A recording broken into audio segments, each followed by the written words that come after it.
Yeah, on all my holidays to Asia, I like Asian food, but then every so often I'm like, oh, I need a Western meal in me. I needed to change it up every so often. How has your palate been since moving to Japan? Are you mainly eating Japanese food, or do you kind of mix it up every so often? I mean, Japan is such an embarrassment of choice when it comes to food. There's so much good food here. And to make matters worse, like, in one of those good first world problem kind of ways, so many of the restaurants are catered to limit human interaction. So you just press a button on a vending machine that has a picture of the dish you want. It prints out a receipt and you hand it to the wait staff and they bring it to you. And it's super fast and the food's good. So like a lot of curry rice dishes, like chicken katsu curry, which is amazing. A lot of ramen, a lot of udon, a lot of soups.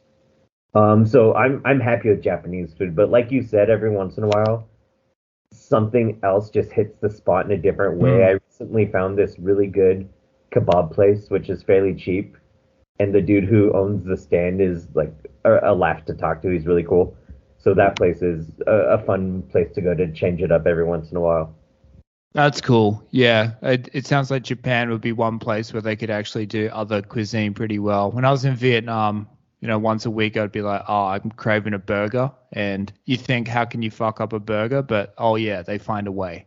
They find a way to mess with the just simple shit. And then you go, well, why was I eating? I'm in Vietnam. I should be eating Vietnamese food anyway. But yeah, Japan sounds like a different trip. You got everything at your fingertips. I haven't had it yet, but I've heard from others that the one thing they do fuck up is pizza. Because they're all about just putting weird shit on everything, and sometimes it works and sometimes it doesn't.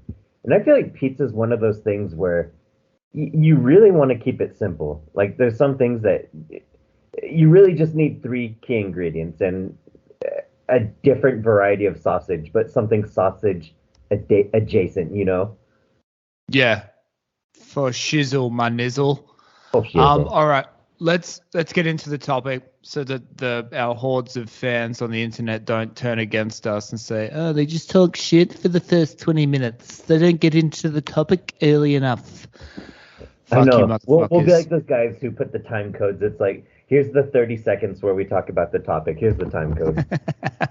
Yeah, exactly. Here's a brief foray into the topic. So on this week's show, we're going to be talking about Charles Haddon, frontman of the London synth-pop band Where est le swimming pool? Where is the swimming pool? Who jumped to his death after fearing he had seriously hurt a fan during a stage dive. So I'll just read you the Guardian article. This happened in 2011 or 10, I believe. So the tragic death of Charles Haddon, frontman of Where est le swimming pool, occurred hours after the singer injured a fan during a stage dive. According to authorities, Haddon's fears over the incident, which might have seen the fan injured for life, might have spurred Haddon's decision to kill himself. Where est le swimming pool, a London-based synth-pop group, were performing at the Pukkelpop festival in Belgium when Haddon suddenly launched himself from the stage. As people were completely surprised by this, they jumped away instead of catching him, a witness told news.com.au. However, one fan did not have time to move out of the way and was injured when Haddon landed near her, causing a near riot in the crowd. Although the fan is now expected to make a full recovery, she suffered injuries to one leg and 4 dorsal vertebrae. The view of the girl on the stretcher affected Haddon, a crew member for the Pukkelpop festival, told Belgian newspaper De Standaard. Haddon, 22, was reportedly heard saying, I hope she pulls through. I hope she will be able to walk. I'm sure he didn't mean to hurt anyone, another eyewitness said. The look in his eyes when he stood up and they pulled the girl from the ground was very scary.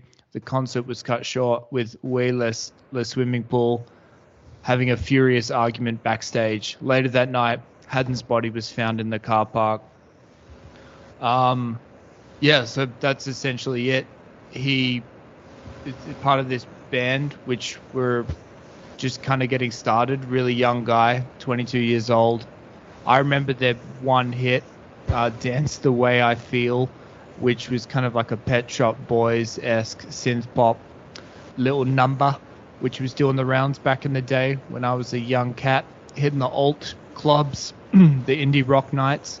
And they seemed like they kind of had the world at their feet. Were about to tour the world and all that, and then this shit happened. So crazy.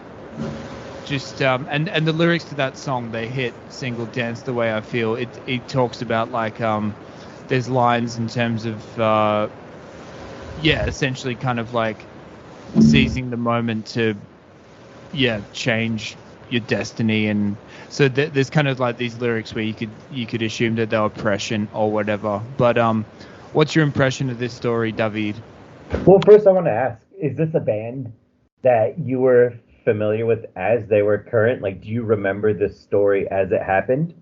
Yeah, because this song was on the in Australia, there's like a youth radio station called Triple J where they kind of play the young music for the young folks. Yeah.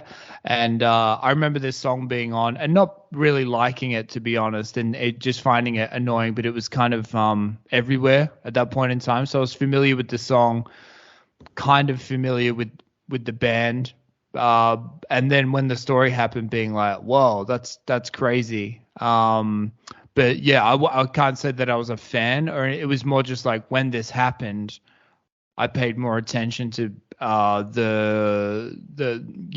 was like, it always stuck with me because I was like, yeah, I've seen people stage dive before, I've seen people get hurt in the crowd, but I'd never really considered that the people on stage would be so impacted by what happens in the crowd to then go harm themselves afterwards. So anyway, that's my kind of personal connection to it. Well, yeah, I've been to millions of concerts, mostly as a teenager and a young adult.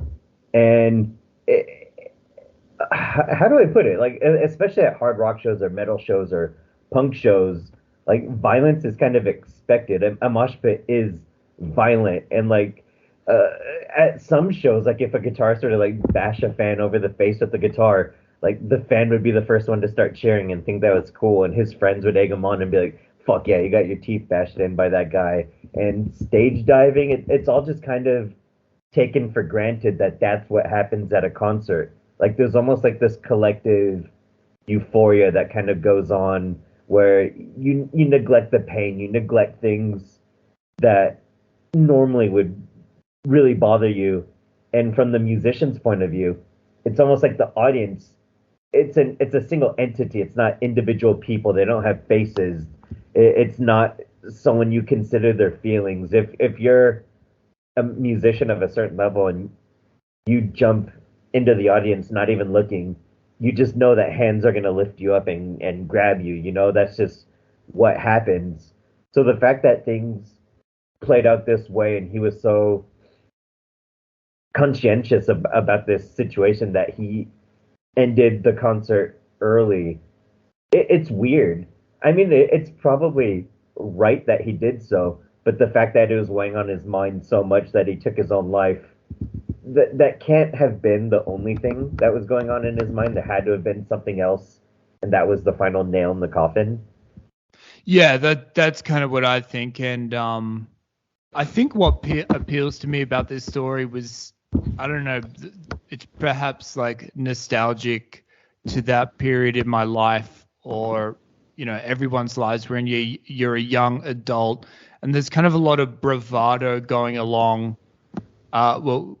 Just with people being like pretending to have like young adulthood figured out and being like, oh yeah, this is who I am, this is what I'm doing. But looking back, you kind of realize that everyone was just kind of winging it and petrified and still kind of like a teenager at heart, but in a 22-year-old body, and feeling massive feelings of insecurity and lack of direction. And there was no Jordan Peterson at the time to swoop in and say, clean your room, to give us any kind of idea of what to do with ourselves. And yeah, I can't say that I ever felt suicidal but I definitely and I guess what jumped out at me is just that, like, yeah, I was just kind of like a regular, normal 22-year-old punter feeling insecure. And so there's an assumption that people on stage or people with any type of notoriety or fans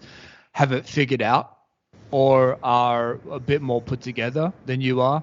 And then this story kind of broke, and it kind of makes you realize, and also just like now being in my mid 30s, like looking in anticipation of this pod, looking back at a couple of their interviews and just like, yeah, they just seem kind of like precocious young London kids in a band, like, you know, into it to have fun and take drugs and go on tour and fuck around, and like, but just seeing them as children, as opposed to like, you know, at the time I would have thought of someone like this as kind of like, wow, this guy's got it figured out. And then you kind of an event like this happens, and it kind of makes you realize that when you're young, you are, yes, so fragile, yet pushing yourself into situations where, you know, there's chaos and there's drugs and there's you know, selfish people with their own shit going on around you. So I think that's what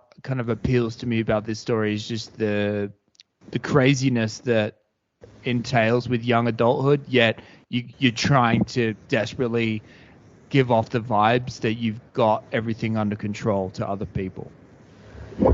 Something that came to mind when you sent me this story is, on the flip side of it, talking about children. You have a son. How old is he? He's 5.5. 5.5. I have 4 nephews, and currently I work with a bunch of children, and especially little boys. Like, they when you're, as an adult, you could get carried away when you're playing a sport, whether it's football, basketball, or just running around in a park with them. And the moment, though, like, you just turn slightly too fast and knock one of those kids on their ass, you remember just how goddamn fragile, like, a little child's body is.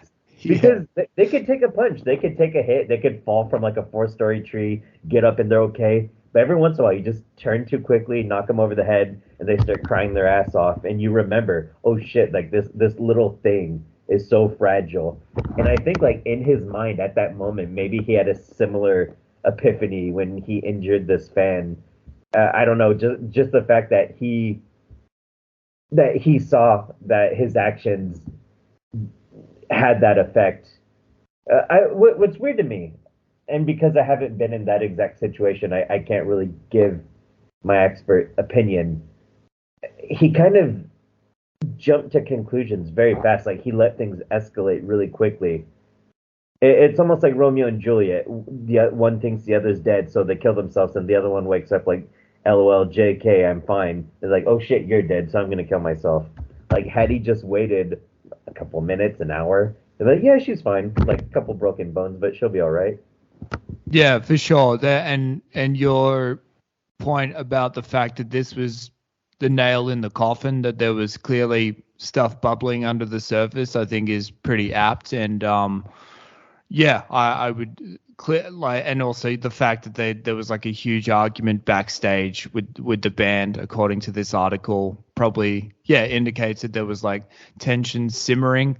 But yeah, like, in terms of an adaptation, I guess probably like just on the theme of people being like young and stupid and you know, going out into the world and trying to find themselves.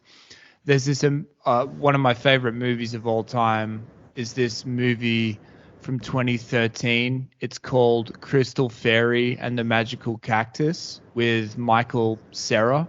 Have you ever seen that one? Never even heard of this movie. Is this like a weird Australian title for like Superbad or something?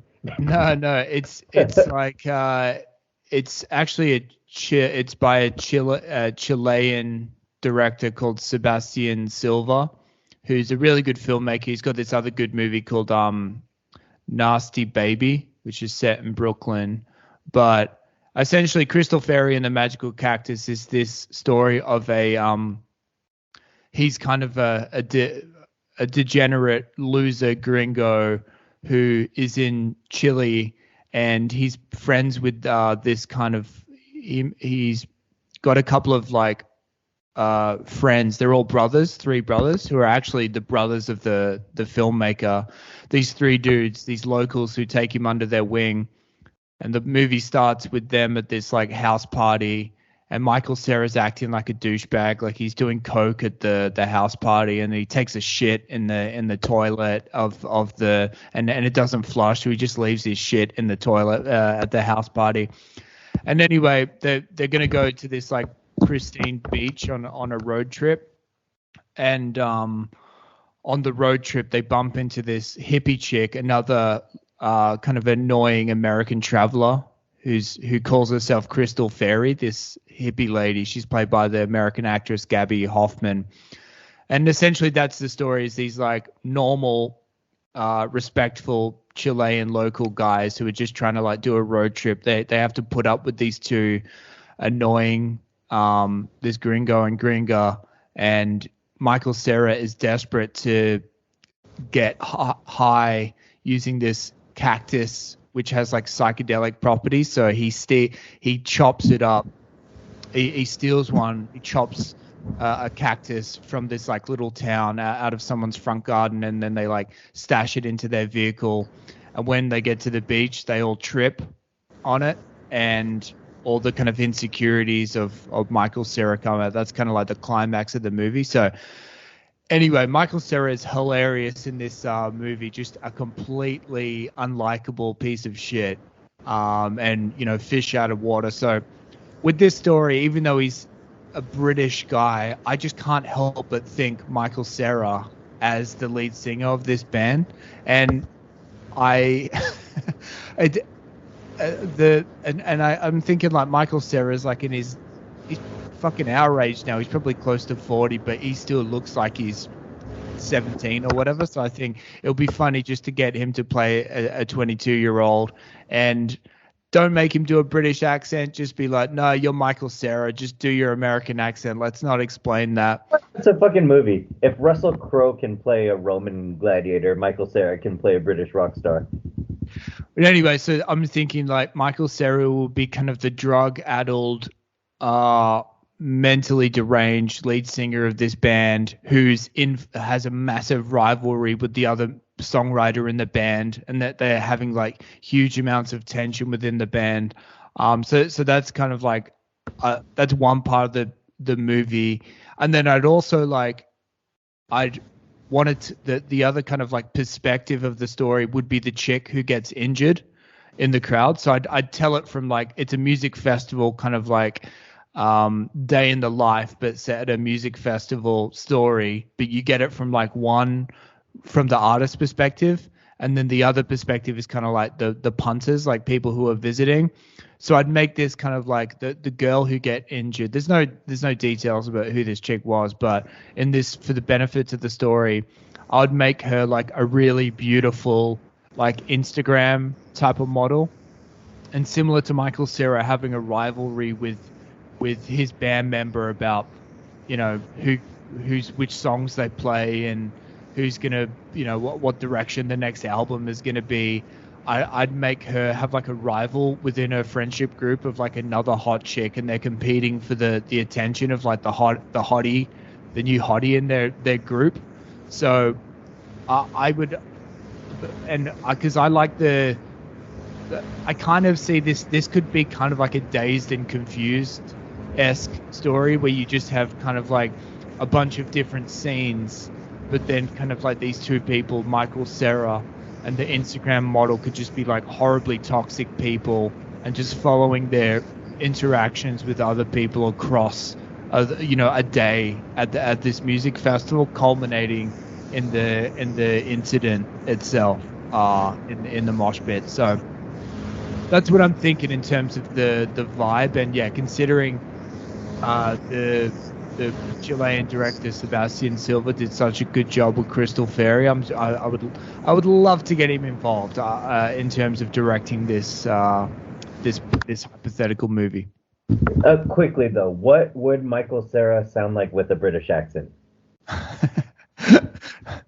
right, mate. He would do it. He would do a terrible. Americans in general are terrible at accents, but I'm pretty sure he would. Yeah, you just repeat that.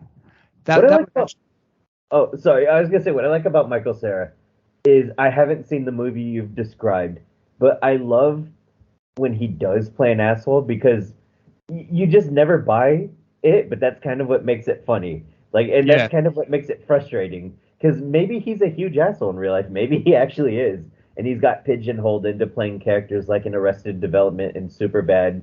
He just has that eternal boyish, like not bad looking, but just kind of goofy looking, like kind of a goofy looking, sweet little kid kind of vibe. yeah. Like the this movie that I'm referencing, Crystal Fairy and the Magical Cactus. He actually shot it back to back with the same director. He shot another movie called Magic Magic, where in Crystal Fairy, as I was explaining, he's kind of just like a misguided, lost gringo who's like taking his insecurities out on other people, almost accidentally because he's just he's wrapped up in his own bullshit. But the other one, Magic Magic, that's kind of like a more of a supernatural horror movie, and he's an actual like evil little cunt in that one. And so it was funny watching those movies because in that Rogan and James Franco movie, This Is the End, where he actually plays like a coked up piece of shit. That's I kind of saw the proto version of that with these two Chilean movies that he was in. But yeah, what are your thoughts on kind of like the day in the life type of movies, such as kind of like Dazed and Confused? Are you a fan of the kind of like let's stuff everything into a 24-hour time or period, or do you feel like there's limitations with that No, format? I love those. I mean, we've spoken ad nauseum about how biopics, especially music biopics, are just the worst. They fall into the same tropes and they're very predictable. And if you're trying to, it's impossible to condense a person's life without it feeling cheap, and that's why they feel so formulaic. So I think it's better not trying to do a list, not trying to do their entire Wikipedia entry. You want to capture the essence of them. So if you're gonna, I didn't see that new Elvis movie. I'm not gonna see it. I think it's much more interesting to do a movie about one day in Elvis's life. What does he get up to in one day, or like one incident that happened? That's a lot more engaging, in my opinion. So I think your approach would be the way to do it. And it's interesting that you would also focus on her life. And because, I mean, obviously she went to his show, but we can only assume they'd never met before. And so her day leading up to the incident and his day leading up to the incident, like it's just incidental that she happened to be the one he jumped on. It wasn't like destined or special. It's not like he was looking for her in the audience. So we could see like what her day looked like and what his day looked like. And that one event that, probably lasted like a millisecond is what brought them together. And it's eventually what got him to kill himself. And would you want her reaction to his death in the movie? Or how would you handle that? Yeah, well, I guess what I'm thinking about in terms of like the post-accident would be, I guess, suppose the final third of the movie, and really what her story's conclusion. I would be thinking that prior to the accident, she thinks she's won the hunk in her group from her rival, and like, oh, he likes me. And then I guess at the climax, the hunk kind of saves himself and pushes the chick in the way of Michael Cera hurling himself on the stage, and that's what causes the chick to get injured. So she kind of loses out on that, and so I think I kind of like a final way to end it would be that she finds out that this guy killed himself when she's like, I don't know, at the hospital or in the ambulance or whatever, but she's still so hung up on the fact that I don't know, the Belgian guy that she's lusting after likes her friend, that she can't muster up any energy to give a shit about the dude. And yeah, and I guess from the other guy's perspective, like the guy Michael Cera's bandmates who've he's killed himself. I guess kind of the I don't know, the drunken arguments that you can have when you're a young guy and like people say crazy shit, and then it's like, oh, you're just talking crazy shit because you're high or drunk or 22 years old, and then people actually do some wild shit. It kind of like, yeah, just the, I don't know, this fucking, because honestly, I'm trying to put myself in the shoes of like, if you're an actual fan of this band, or if you knew this dude like personally, and then you were like listening to this years later, I guess this could come across as disrespectful. Us like, oh, Michael Cera would be funny just to be about horrible people. But I guess my overwhelming kind of like sense of this story is just like children get the opportunity to make incredibly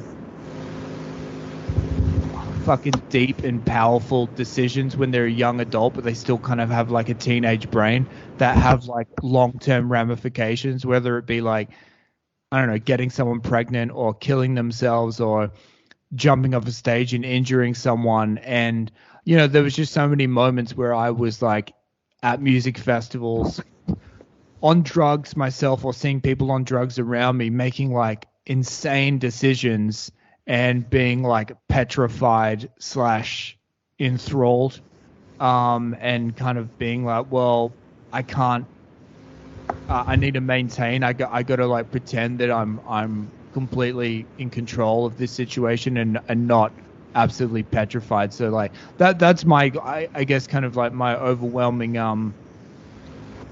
takeaway from this story, and what I try and instill with the film is that like, yeah, you turn 18 and you get set out into the world, and there's an assumption that you know how to behave and how to handle it, but shit can go wrong, and yeah, it's irredeemable once you go past a certain threshold with certain things. So that's kind of my feelings. Going back to what you said about it possibly coming off as disrespectful, the thing is though, so much of this story, there's so many unknowns. Like, we don't know what the argument in the backstage room was about. We don't know why exactly he killed himself. We'll never know exactly why. And so we're using this as a jumping off point for movie ideas. I mean, man, you could say that making a video game about World War II is disrespectful. It's like you some little kid's playing his PlayStation and his grandfather in the next room is having like PTSD flashbacks. You know, it's just, what can you do? At what point do you just not make art?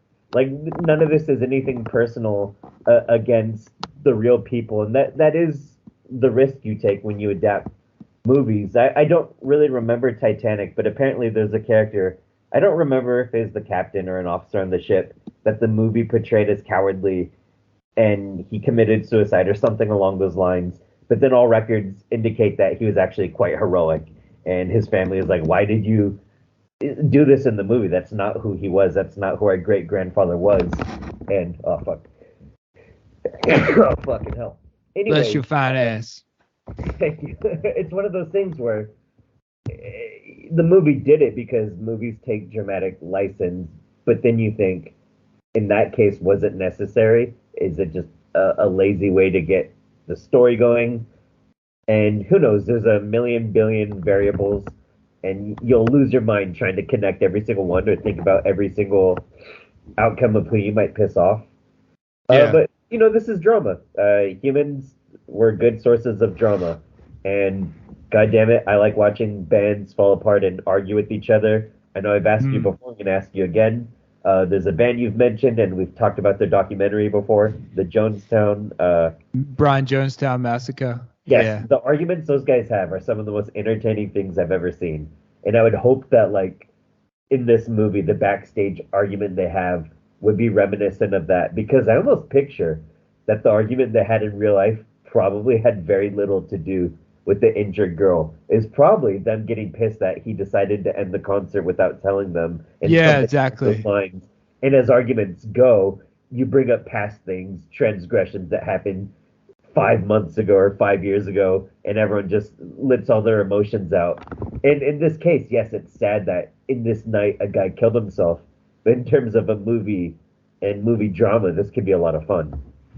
Yeah, I think like when I was like going to shows a lot when I was younger, I always found the kind of the weird power hierarchy that got established in like the indie rock community, where a lot of these people were in bands or like, trying to be performers of some description because they didn't fit into the standard Chad model of like being athletic in high school. So they move away from that and they pursue something more artistic, yet the exact same hierarchies exist, except people have got fucking fluoro pants on or spiked up hair. Like, I think there's something delicious about the fact that like male testosterone and kind of like the desire to dominate your peers and be like the number one Chad works, whether you want to be the quarterback or whether you want to be like the sexy little synth-pop starlet.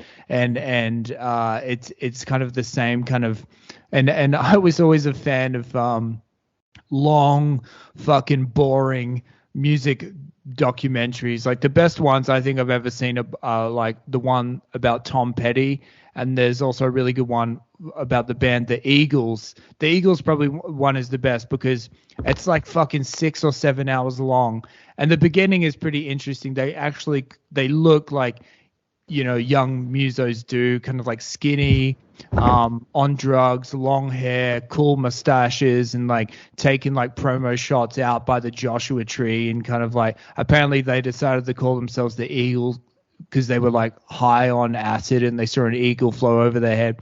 It cut to like 30 years in the future.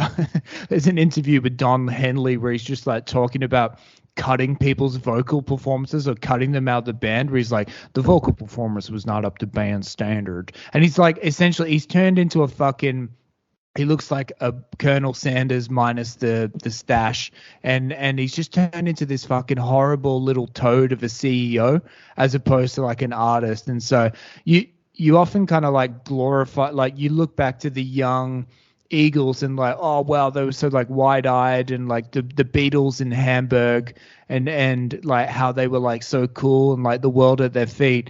But then you kind of get a story like this and you think, oh, maybe they were just like horrible, precocious little bastards who were able to like make it work. They were the one out of the million dickheads who actually were able to con people into continue going to their concerts, and then they become the horrible.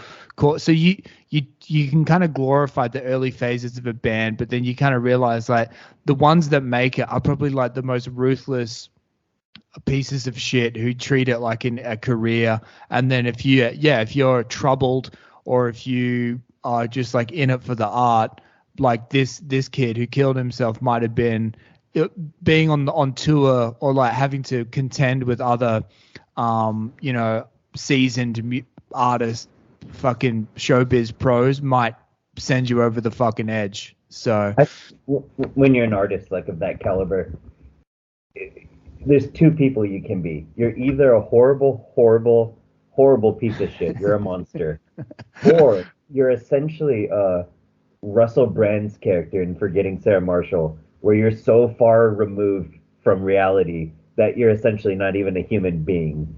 And It's like you either fall into like one of those two camps, and hey, great. I mean, if they produce good results, I don't need to know them as people. And I think that's something a lot of people have a hard time. Jesus fucking Christ. Words. What am I trying to say? I know the word I want to say, but the word coming to my mind is wrong. Goddamn, I'm gonna work around it. There's people who have a hard time getting around that you could like someone's music or art or movies, and they could be like a fucking dickhead. Look at Kanye West. Like, he makes good music. The guy's an ass clown. Like, there's no other way to say it. He's a clown. He barely qualifies as a person. But I'm not gonna stop listening to his music. He makes cool music. Did you see Kanye's latest stunt where he wore the White Lives Matter at the fashion? Him and Candace Owens. That's base. Come on.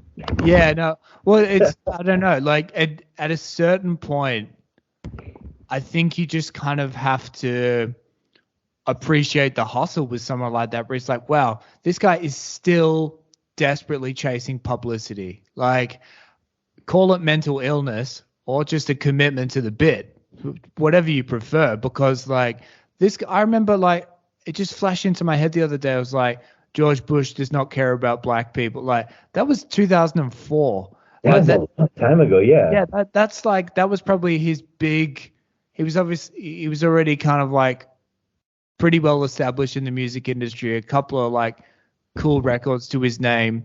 But yeah, that was like 18 years ago. And since then, without fail, like pretty much every year he has said or done something that has outraged people. And so, yeah, like I think a normal, rational person, you got to become desensitized after a while to someone like that. It's like if fucking King Charles recently coronated came out with a White Lives Matter shirt on, I'd be like, holy fuck, Chucky's coming out swinging. But when Kanye does it, it's like, yeah, this is on brand at this point, right? Like he's worn the Trump hat before. He's, said he was. I'm not sure if you followed any of the crazy stuff he was doing to Pete Davidson when Pete Davidson was dating Kim Kardashian, like calling him Skeet. Skeet Davidson. How the fuck is any of this real life? The fact that Kim Kardashian, Kanye West, and Pete Davidson are mentioned in the same sentence at all, and that I care. How is this real life? And Kanye West, I want to say, wouldn't it be great if the way you say it, if it's just commitment to a bit, if this whole time this was just like a super elaborate Andy Kaufman-esque act that he hasn't broken character for like multiple decades now, and the fact that he makes good music was just like an accident. Yeah, I also I love the concept of imagining who are the people around him trying to manage that craziness, kind of like you referenced was it Alger Snow, the brand character. And yeah, if you're that ambivalent or just loose as a goose, you kind of need minders or people around you. Like in New York, where I'd like dabbled and did a bit of acting, there is the director, and even on these like really boring dumb TV shows where I was doing background acting on, you could tell the director kind of like had some arty inspiration going on, or like just generally their character was oftentimes a little bit more flamboyant or kind of out there, but they're just surrounded by all these kind of like seasoned industry people who are there to do a job. Like I get the lighting done, and just the concept of like the creative industry, it starts with like an idea or a concept, but to actually bring a lot of stuff, particularly something like filmmaking where it is so collaborative, you just need people who are kind of like willing to participate in someone's insane, crazy vision. Or it oftentimes might not be, it might be fucking asinine and completely formulaic and just like generic commercial television, but then you need people to stand around and I also, I guess with this movie, that's kind of what I want to explore as well, going to music festivals and like just being it sold to young people as like, this is your ability to like, this is your opportunity to rebel and kind of like express yourself and wear what you want to wear and like go see your favorite band, see your rock stars. But oh, by the way, it's 150 euros to enter, and it's going to cost you 12 euros for a little can of Heineken. And how you're bought it. It's amazing that it's still I guess because your brain is still forming, you don't understand but just the concept of like creative expression and like your ability to kind of like participate in these subcultures. There are dudes, it's an industry, and there are the dudes in the suits who get all the money, and then there's just like the nameless, faceless dudes who are willing to like set up stages at music festivals or hold lights on TV set on film sets, are just kind of like they're making bank of people's psychological problems or their ability to want to express themselves in a weird way. I briefly mentioned, I don't remember if it's being recorded, but talking about like fan bases and psychological problems in music, I really, really eventually want to like touch on K-pop at some point because I do think like they have by far the most psychotic fan base out there, and just the whole industry is sickening and weird, and I hate that it's as big as it is. Fuck K-pop, fuck Korean music. There's no value to it. There's Jesus fucking Christ. And then I see like on Reddit these people who are like, I was bullied growing up and I didn't have friends, but I found a community with K-pop. Oh my God, kill yourself. Like in this situation, if K-pop is what saved your life, that life did not need to be saved. Like goddamn. God, I don't even know where to start.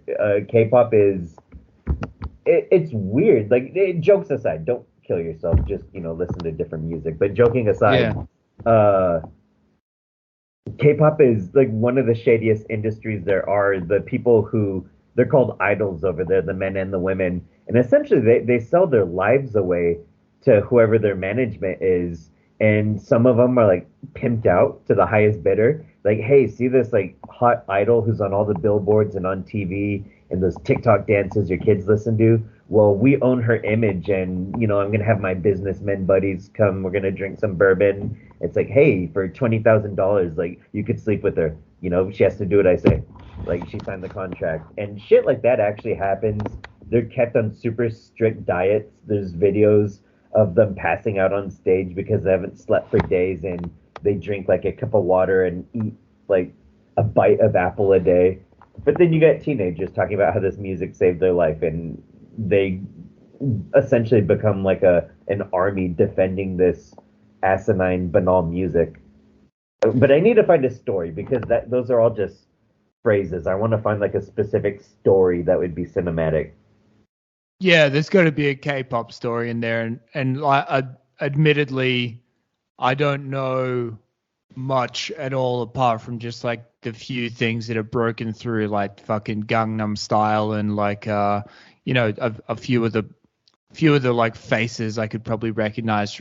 But one thing that interests me, well, I've noticed with like K-pop compared to the way like modern pop stars in America present themselves. Take someone like Billie Eilish, where her presentation of herself is like she's the weirdo pop star. Like she's wearing hoodies and kind of like pulling like an ugly face in her photos with her gal pals, like something that you're kind of like your stoner tomboyish skateboarding sister might do, and so that's contrasted to like the Christina Aguilera, Britney Spears 90s model where it was like, photos where they're always dolled up and looking hot or sexy, and like the image was very manicured and controlled. And it seems like those K-pop stars, I've never seen them do like candid, ugly, purposefully ugly face photos like Billie Eilish or like, I don't know, those other like modern American pop stars would do, which kind of like humanizes them in a way. And ultimately it's still type of a manipulation tactic, is that I guess they're perhaps trying to relate to their target audience a bit more and be like, I'm just like you. So I'm not saying it's more genuine, but at least it looks more like a real person. Whereas the K-pop stars, both male and female, they look like mannequins, and there's like an alien separation between them and regular people, which as you've addressed would probably promote a kind of a more fervid unrealistic sense of fandom, just because they're like fucking, all of them look like Ziggy Stardust but hotter, but hotter, but not as sexy, you know what I mean? Exactly. Yeah, sexy and not nearly as talented. And that's the thing too, the men in particular, they're like purposely going for this androgynous look. And I haven't been to Korea, but like J-pop, which isn't as big internationally, but it follows similar trends where the men, the more androgynous they look, the more appealing it is to the fan base. so much makeup, and in the Korean sense, a lot of plastic surgery. They're all about that. What do you call it? Like the double eyelid thing. I don't know what it is, but a lot of Korean people are really self-conscious about eyelids. They want to have like Western-looking eyelids, which is weird because now Western teens are obsessed with looking Korean. So it's just this weird fucked up circle of people trying to look like something they're not, and you get people who look like mannequins. And then I think it's in the UK. Did you hear about that guy, that white guy who's trans Korean, and he got surgery to look Korean? No way. Wow, he went that way. That's interesting. Like a monster. Just a regular white dude did that? Yeah, and you can see the results. He looks like a monster. Fucking hell. All right, well, we're going to keep rolling into another ep, but I'm going to, let's just close this out. So this is the Charlie Haddon story. Rest in peace, Charlie. You seem like a nice dude. And, you've still got a fucking ubiquitous song, millions of plays on YouTube. And, Michael Cera could come in. Sebastian Silva could direct, and we could tell a fable for young kids out there to get loose at music festivals. But remember, it's all bullshit. Don't take it too seriously, and don't fucking kill yourself. Don't be crazy, man. You've got a whole potential 80 years more left of your life where you could be disappointed in so many different ways, rather than just allow your early 20-something disappointments get the better of you. So anyway, that's the end of the ep. We're going to keep rolling. Boom. Boom.